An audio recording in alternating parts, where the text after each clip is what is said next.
Coming up on Mountain News this morning, a night of protests following a shooting by Border Patrol agents in Portland. What we know about the two people who were shot. And lawmakers in Washington have now passed a bill that would extend health care enhanced subsidies for 3 years. Dedicated to Eastern and Southern Kentucky, this is WYMT Mountain News This Morning. Welcome to Mountain News This Morning. I'm McKinley Calandrino here with you on this Friday, January 9th. The time is now 5 o'clock a.m. Let's check in with First Alert meteorologist Megan Dusmall for a look at your forecast this morning. Megan, you would be so proud of me. I brought my rain boots and my rain jacket. You would not be proud of me. I don't own rain boots and I only brought an umbrella, unfortunately. But the good news is I'll be staying inside for most of the day. We're mostly dry as we're heading into the next couple hours though, for most. However, as you can see, we're starting to see the rain creeping up on our far western counties. Within the next couple of minutes, our far western counties will start to see that rain moving in with thunderstorms on the way as we're approaching about that 7 o'clock hour. Now, in terms of what we're seeing temperature-wise, it is very warm this morning. Like, you're not going to need a coat at all for many folks this morning as we see 65 in Monticello, 64 in Stanton and Boonville, 61 in London. So again, very warm, but the raincoat will be necessary as we're going to see those rain chances, especially throughout the morning and midday hours with high temperatures in a mixture of those 60s. McKinley. Thank you, Megan. This morning, the FBI is investigating another federal agent-involved shooting, this time in Portland, Oregon.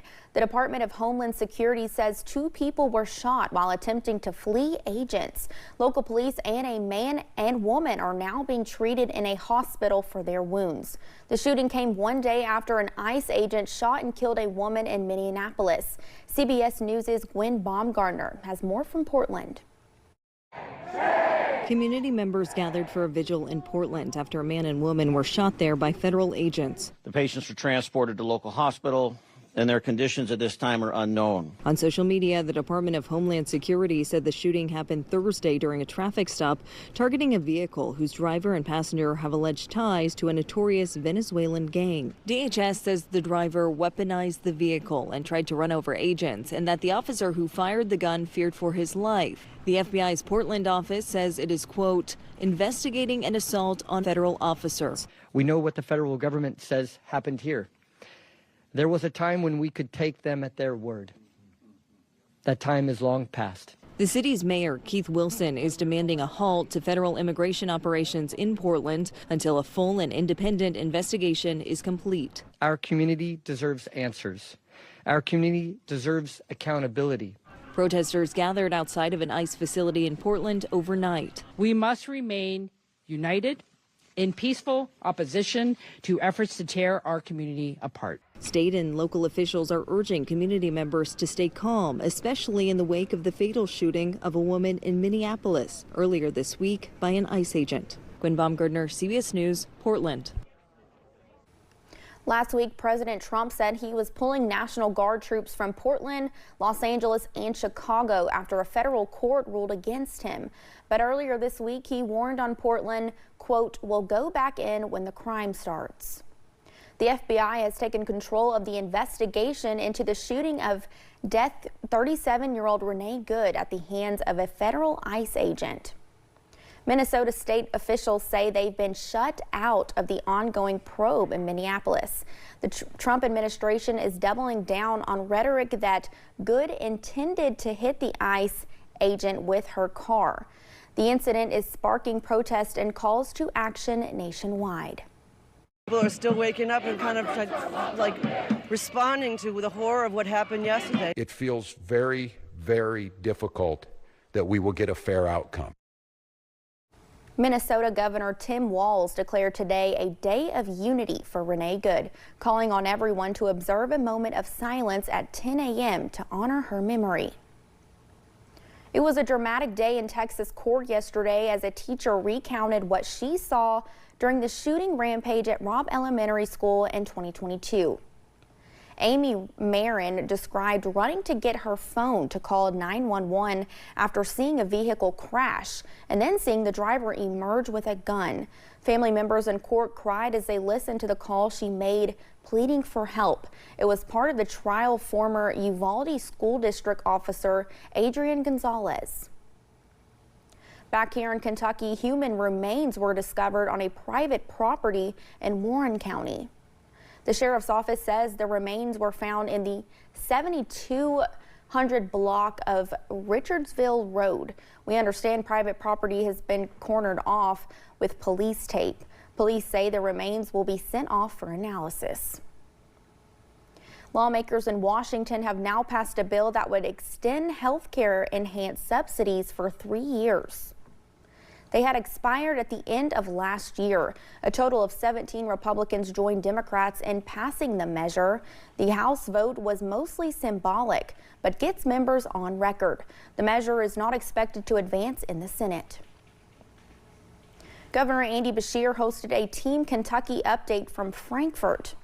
Yesterday, the governor discussed an array of topics, from jobs and economic growth to the ICE shooting that resulted in the death of a woman in Minnesota.